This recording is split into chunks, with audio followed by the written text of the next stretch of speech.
Hello, in front of me I've got HORI Split Pad Pro. In this video I'll show you how to disconnect your controller from the Nintendo Switch.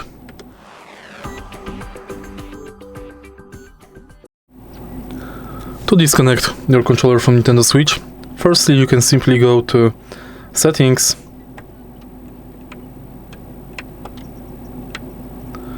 Controller and Sensors and select Disconnect. Press and hold X and it's done. Next, remove the controller like this. On the back of the controller you can find this button. Press it and slide the controller up. If you find this video helpful, please leave like, comment and subscribe.